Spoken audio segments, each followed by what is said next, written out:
तुम्ही किंवा तुमच्या फॅमिलीमध्ये कोणी गरोदर अर्थातच प्रेग्नंट आहे का, तर त्यांना सरकार देणार आहे 11,000 रुपये.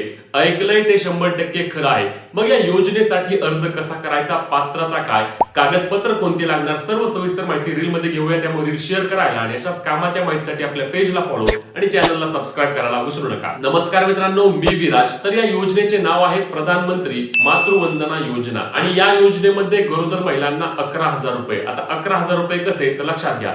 पहिल्या अपत्यासाठी तुम्हाला 2 टप्प्यांमध्ये 5,000 रुपये मिळतात आणि दुसरे अपत्य जर लक्ष्मी अर्थातच मुलगी झाली तर एक रकमी 6,000 रुपये मिळतात. यासाठी कागदपत्रांबद्दल बोलायचे झाल्यास तुमच्या स्क्रीनवर पहा, ही सर्व कागदपत्र तुम्हाला लागणार आहेत.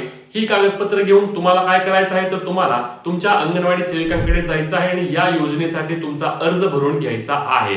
अर्ज भरल्यानंतर तुम्हाला ज्यावेळी अपत्य होणार आहे तेव्हा तुम्हाला हे पैसे मिळतात. मागील वर्षीचे पैसे आपण पाहिलं की यावेळी मार्च एंडिंग अर्थात 31 मार्च रोजी सर्व महिलांना जमा झाले होते. आताही पैसे जमा होतात. म्हणूनच नक्कीच या योजनेचा लाभ घ्या आणि ही महत्त्वाची रील शेअर करायला, फॉलो करायला, जे काही प्रश्न असतील ते कमेंट मध्ये विचारायला विसरू नका.